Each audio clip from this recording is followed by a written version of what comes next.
안녕하세요. 저는 30대 후반 여자입니다. 최근에 정말 말도 안 되는 일을 경험하게 되었고, 어떤 식으로 받아들여야 할지 몰라 사연을 신청하게 되었습니다. 남편과 결혼을 한 지 5년의 시간이 흐르는 동안 끊임없는 문제가 생겼고, 결국 점점 쌓여만 가던 안 좋은 감정들이 터져 나오고 말았습니다. 저희 부모님과 남편은 애초부터 사이가 좋지 않았었어요. 날이 가면 갈수록 남편에게 바라는 것들이 많아졌고, 남편도 저희 부모님에 대한 요구들에 대해 점점 지쳐가고 있었죠.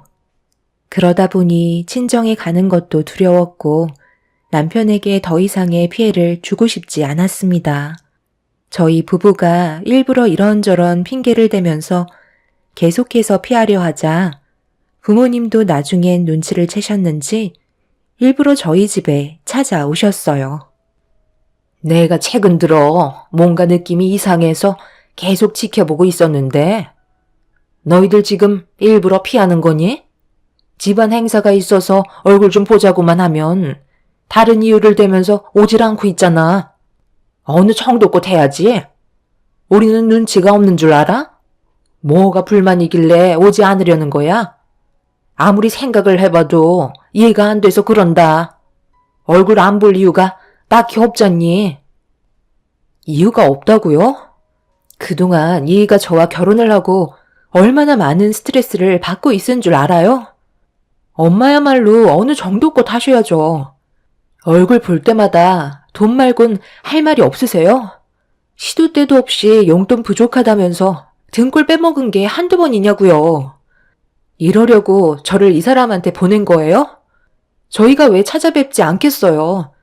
저번에 어떻게 하셨어요? 엄마랑 아빠가 각각 통장을 내미시더니 내년에 결혼기념일로 여행 가고 싶다며 이 사람에게 적금을 들어야겠다고 눈치 주셨잖아요. 지금 그게 말이 된다고 생각해요? 이희가 은행도 아닌데 왜 아빠 엄마 결혼기념일 여행 가는 것까지 챙겨드려야 하죠?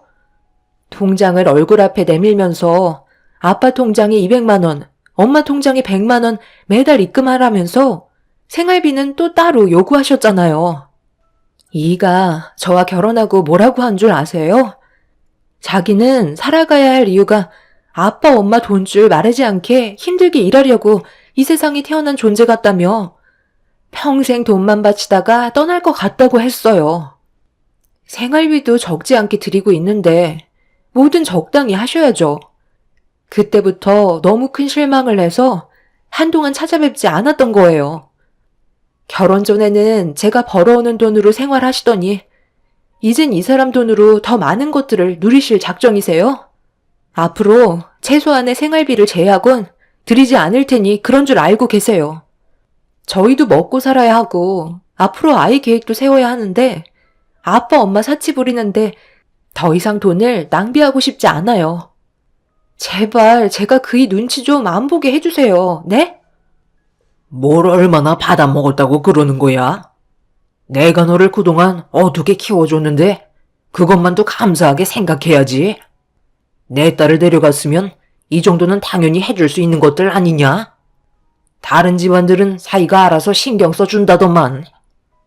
통장을 내밀었을 때의 우리 입장은 조금이라도 생각해봤어? 오죽했으면 너희들한테 손을 벌렸겠냐고. 너희들 마음 충분히 알았으니까 두 번 다시 찾아올 생각은 조금도 하지 않으마. 힘들게 자식 키워봤자 아무 소용 없다더만.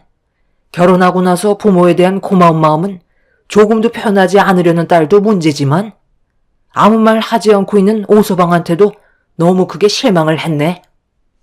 충분히 어떤 마음인지 알았고 앞으로 찾아오지 않을 테니 잘 먹고 잘 살아라. 늙으면 세상 떠야지. 너희들한테 괜히 피해만 줘서 미안하다.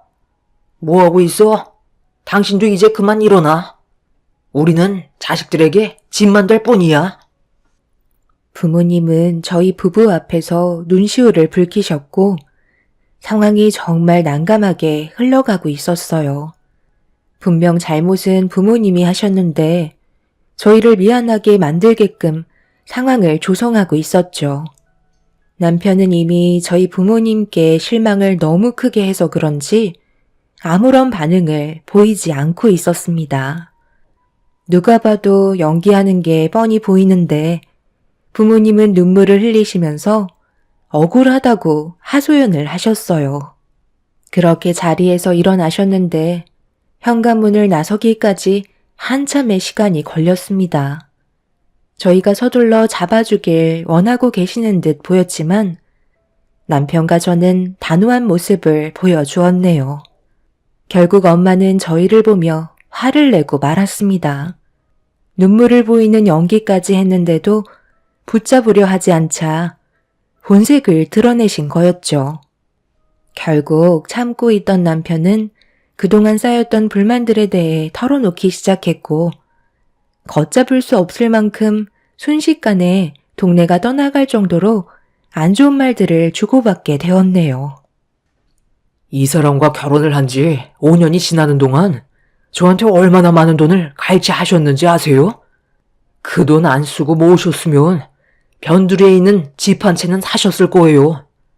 호의가 계속되니 당연한 권리로 생각하시는데 어느 정도껏 하셔야죠. 장인 장모님께서 얼굴 좀 보자고 하는 이유가 뭐예요? 돈 좀 준비하라는 말 아니신가요? 혜경이를 키워주신 건 정말 감사하게 생각하지만 앞으로 저희가 잘 살아갈 수 있게 뒤에서 응원해 주시는 것도 부모의 역할 아닌가요? 그런데 두 분은 저희만 보면 돈 얘기만 꺼내시는데 제가 가고 싶겠어요? 그동안 정말 많이 참고 또 참았습니다. 저도 더 이상은 그냥 넘어가지는 못할 것 같네요. 오늘 이 시간 이후부터 금전적인 지원은 일절 없을 테니 알아서 살아 가십시오.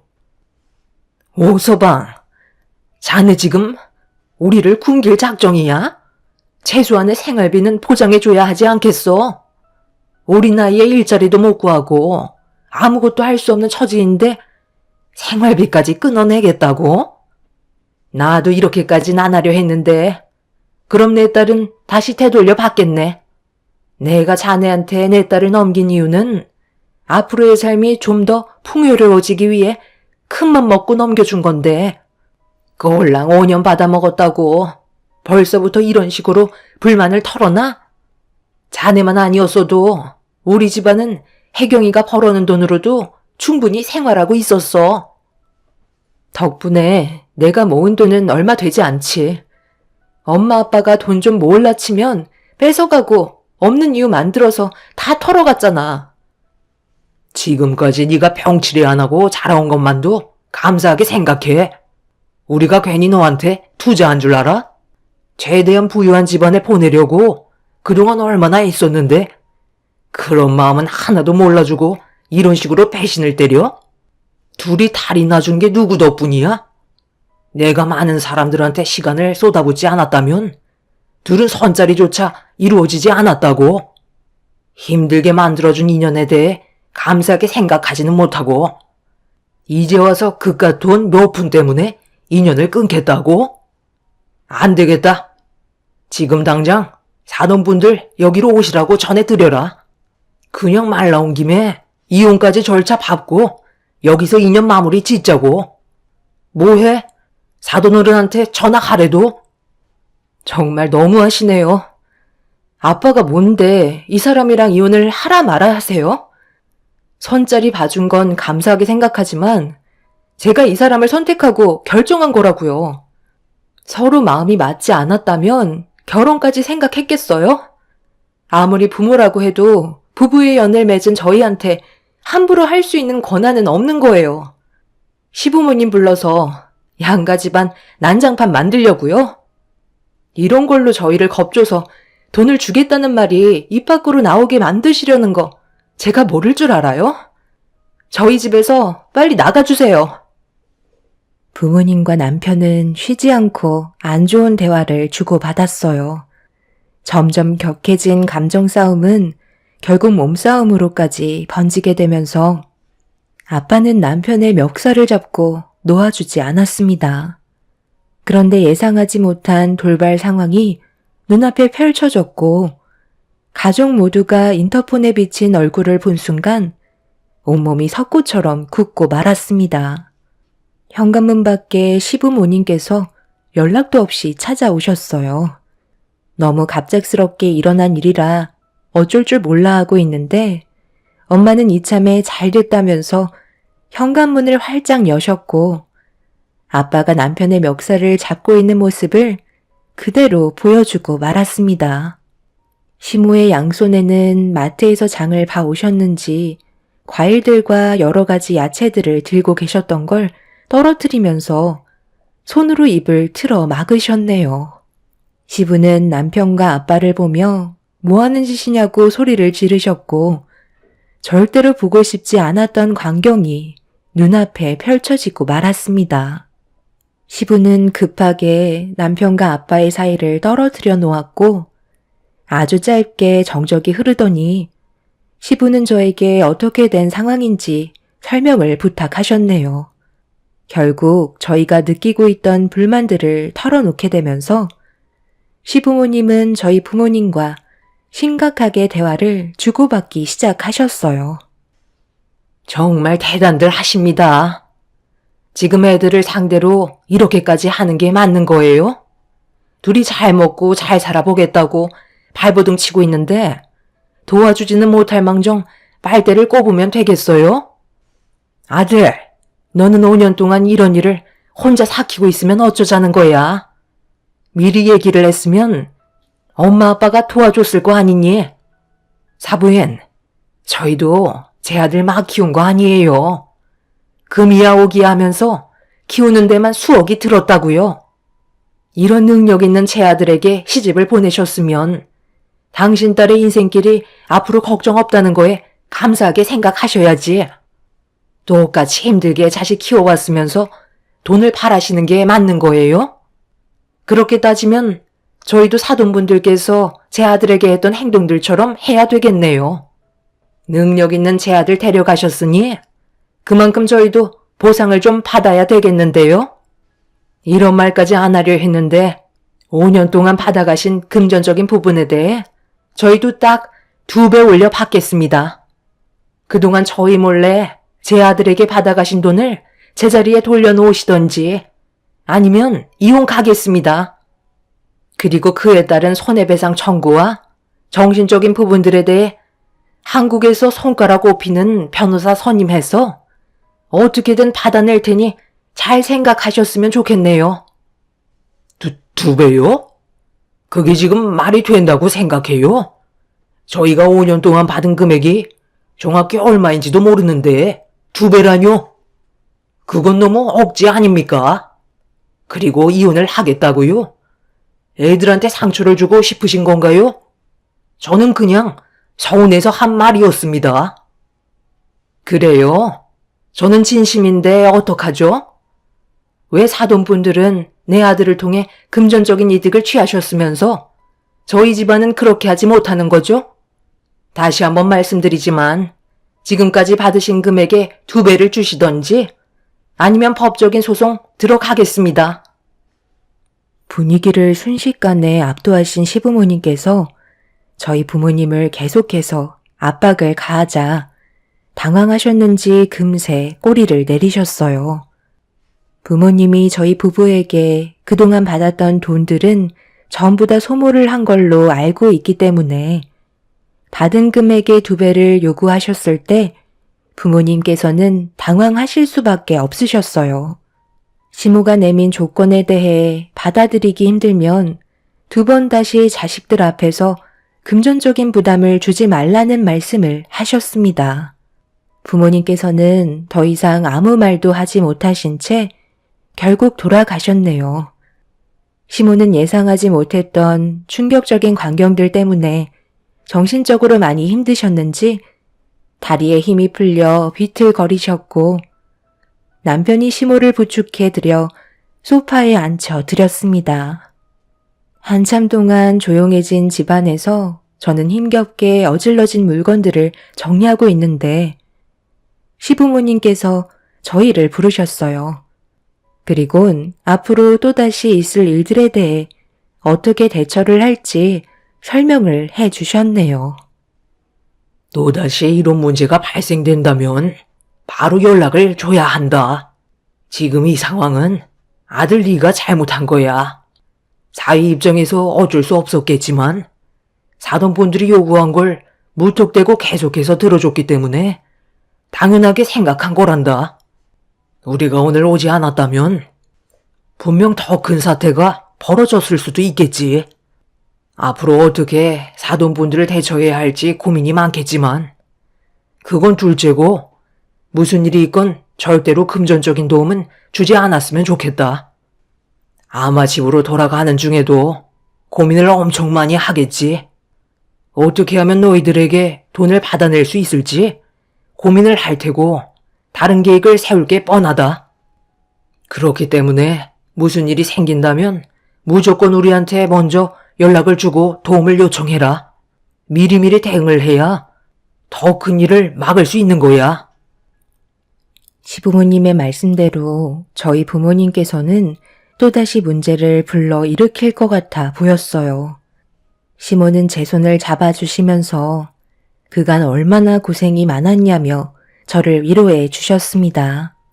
그날 한참 동안 저희 집에 머물다가 돌아가신 뒤 한 달 정도의 시간 동안 큰 문제는 일어나지 않았고 부모님께 연락 한 통 온 적 없었습니다. 시간이 흐른 만큼 어느 정도 긴장이 풀려 있는 상태였는데 갑자기 엄마한테 연락이 왔어요. 돈이 다 떨어져서 도와달라는 연락일까봐 받지 않았는데 잠시 뒤 문자 한 통이 도착했고 확인하는 순간 다시 걸려온 엄마의 전화를 받을 수밖에 없었네요. 수화기에서 들려오는 엄마는 오열을 하면서 눈물을 흘리셨어요. 일을 어쩌면 좋니? 너희 아빠가 글쎄 어떻게든 돈을 좀 벌어보겠다고 했다가 허리를 크게 다치셔서 지금 걷지도 못하고 누워만 계신다. 돈은 다 떨어졌는데 앞으로 어떻게 먹고 살아야 할지 너무 큰 걱정이다. 잠깐 집에 좀 들려줄 수 있겠니? 도대체 무슨 일을 하셨길래 허리를 다쳐요? 혹시 생활비 받으시려고 저한테 거짓말 하신 거 아니에요? 내가 왜 그런 걸로 거짓말을 하겠어? 너희 아빠가 지금 입원할 병원비도 없어서 누워만 있는데 그런 말이 나오니? 괜히 오서방에게 말해서 일을 더 키우지 말고 너만 조용히 집에 와서 아빠 상태만 보고 다시 돌아가라. 나도 조용히 일 처리하고 싶다.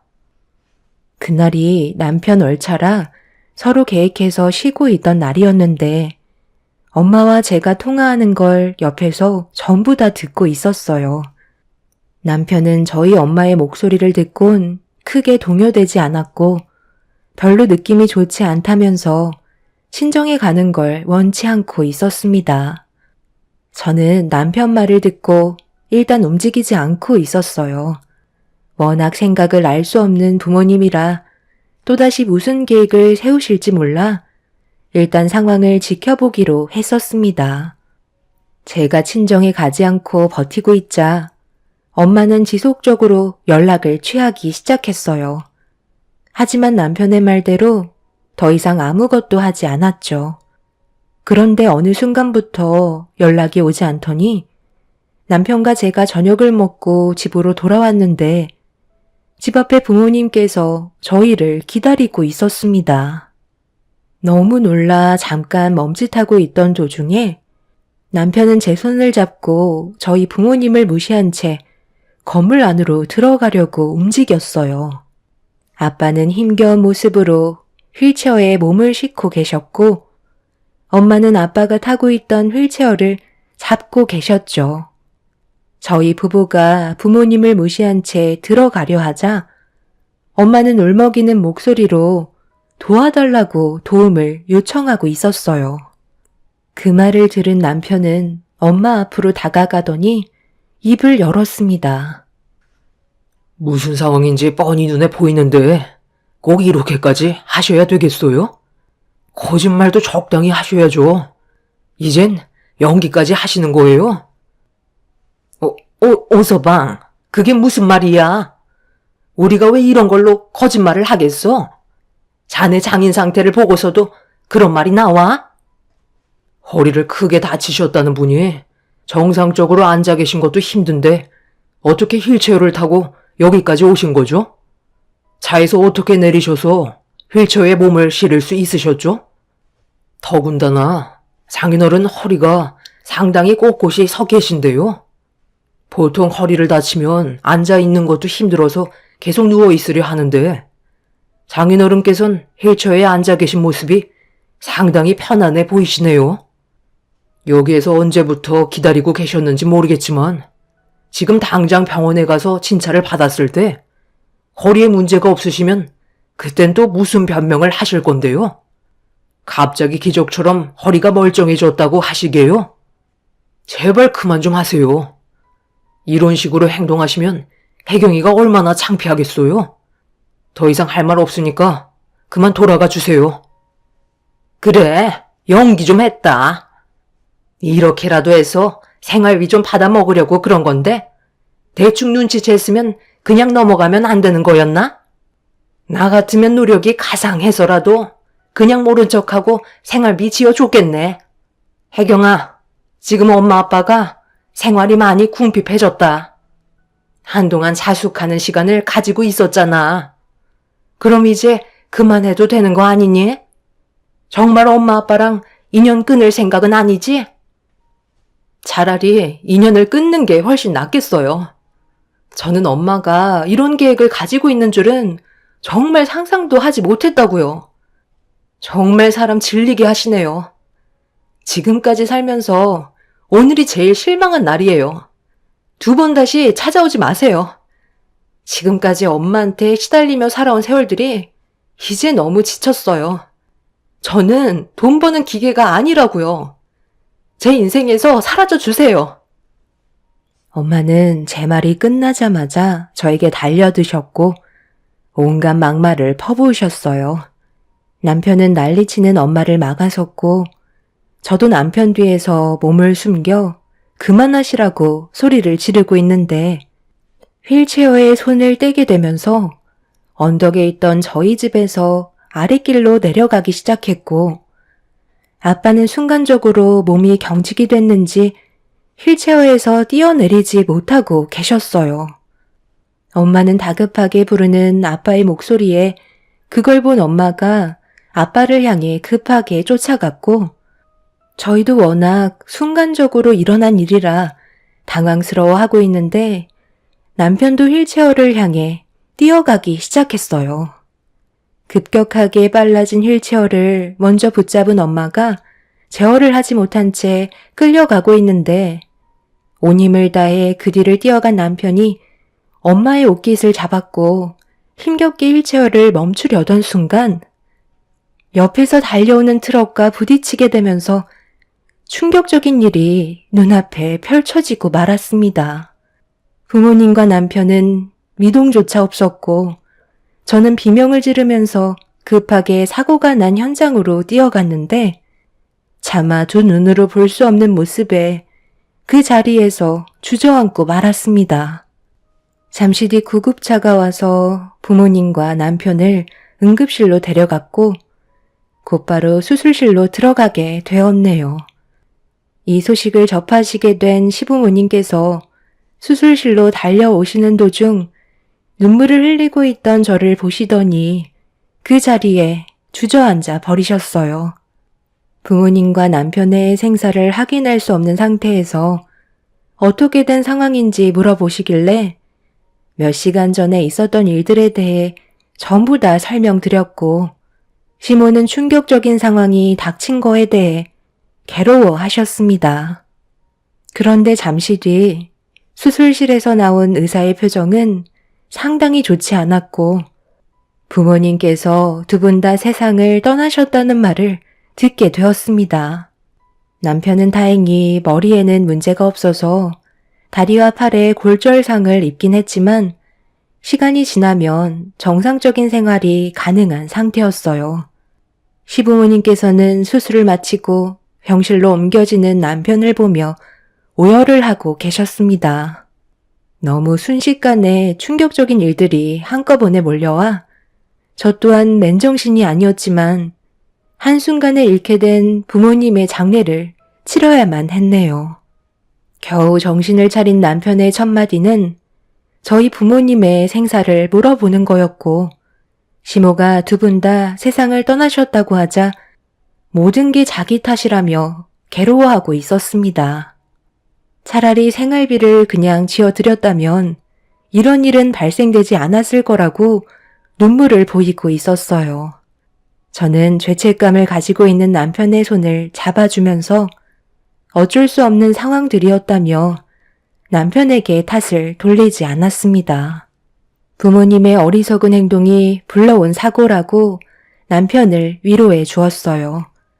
그렇게 부모님의 장례를 치르면서 과거의 일들을 되돌려보니 상당히 많은 추억들이 머릿속에 스쳤는데 대부분 좋았던 기억보다 안 좋았던 기억이 훨씬 더 많더라고요.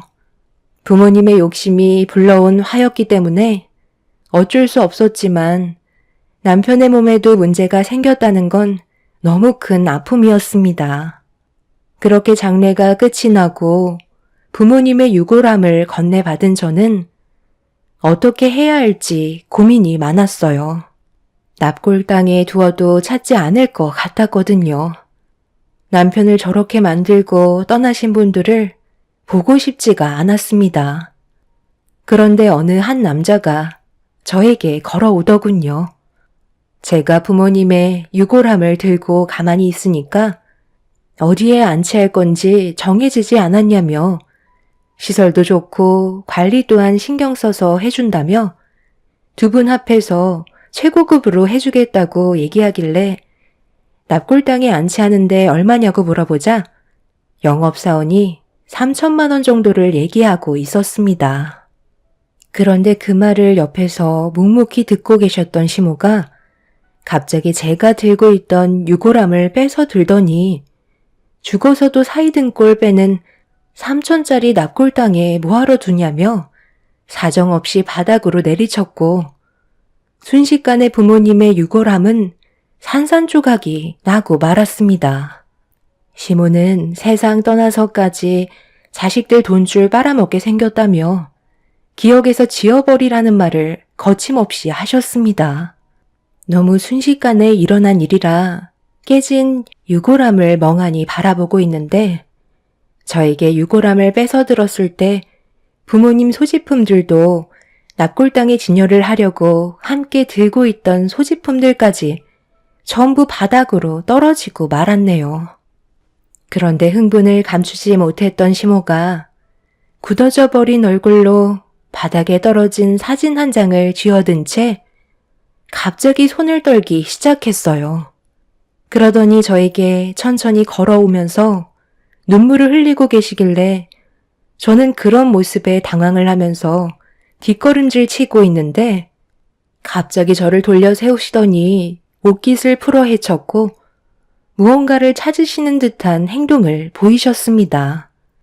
저는 시모의 갑작스러운 행동에 당황해서는 뭐 하시는 거냐고 뿌리치려 했지만 시모는 눈물을 흘리시며 제 옷깃을 내리셨어요. 그리고 잠시 뒤 저를 덥석 안으시면서 오열을 하셨고 말도 안 되는 충격적인 한마디를 듣고 말았습니다. 어떻게 이런 일이 벌어졌는지 지금 생각해도 도저히 믿을 수가 없었죠. 이 사진 속의 장소에 사돈분들 말고 옆에 또 한 사람이 서 있는데 이 사람이 누군지 아니? 예전에 나와 결혼을 했던 전 남편이었어. 그런데 내가 너를 출산을 했을 때 딸이라는 이유 하나 때문에 집안에서 난리가 난 적이 있었지. 그 사람의 집안에서 나를 격하게 반대를 했고 나는 너를 지키려 했지만 어느 날 잠깐 잠이 들었을 때 그때 그 집안 사람들이 너를 어디론가 데려간 거야. 정말 미친 듯이 찾으려 했지만 자기들도 아무것도 모른다며 끝까지 발뺌을 했고 너를 몇 번 안아보지도 못한 채 떠나 보내야만 했어. 시간이 지날수록 단 한 번도 너를 잊은 적 없었고 지금도 여러 가지 소식을 접하기 위해 여러 기간을 돌아다녔지만 너에 대한 존재를 들은 적은 없었다. 그런데 지금 이 사진 속에 돌아가신 사돈분들이 내 딸이 너를 안고 있고 그 옆에 지금은 생사조차 할 수 없는 너희 친부와 함께 사진을 찍은 모습을 보면 이건 분명 그때 당시 너를 사돈분들께 넘겨준 것 같구나. 그리고 무언가 거래가 있었겠지. 그래서 내가 급하게 내 딸인 걸 확인해 보려고 옷깃을 내린 거였다. 날개뼈 쪽에 검은 반점이 있었거든. 그런데 혜경이 너도 날개뼈 쪽에 손톱만한 검은 반점이 있는 걸 보고 너무 놀랐다. 충격적인 말은 계속해서 이어졌고 도저히 믿을 수 없는 시모의 말에 입을 다물지 못했습니다. 그동안 친부모라고 생각하며 한치의 의심도 없이 살아왔었는데 그게 아니었다는 것도 버티기 힘든데 눈앞에 저를 보며 오열을 하고 계신 시모가 제 친엄마라는 사실은 더욱더 큰 충격이었죠. 시부는 저에게 가까이 다가오시더니 시모가 한평생 저를 찾지 못해 힘들어 했었다며 정말 다행이라고 제 손을 잡아 주셨어요. 그때 처음 알게 된 사실은 시부도 그때 당시 전 부인이 사고로 세상을 떠나 태어난 지 얼마 되지 않은 아이를 돌봐야 했었는데 쩔쩔매고 있는 시부를 보고 지나가던 시모가 도와주게 되었고 서로의 사정을 알게 되면서 도움을 주고받다가 재혼을 하게 되신 거란 걸 알 수 있었습니다. 어떻게 저에게 이런 말도 안 되는 일들이 펼쳐졌는지 믿을 수가 없었고 그제서야 저를 키워주신 부모님께서 그동안 저를 대했던 모든 행동들에 대해 이해가 되기 시작했어요. 제가 친자식이 아니었기 때문에 항상 막대하셨고 벌어오는 돈으로 생활을 하셨던 모든 것들이 본인들 편하자고 저를 이용했던 걸 알 수 있었습니다. 그날 바닥에 널브러진 부모의 죄를 쓸어 담아 공동으로 처리하는 곳에 바로 처리를 하게 되었네요.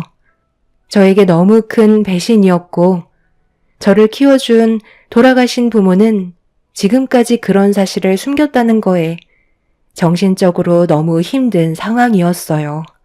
그리고 시모의 말대로 저는 유전자 검사 결과 시모의 친딸이라는 믿을 수 없는 결과를 서류를 통해 확인할 수 있었어요.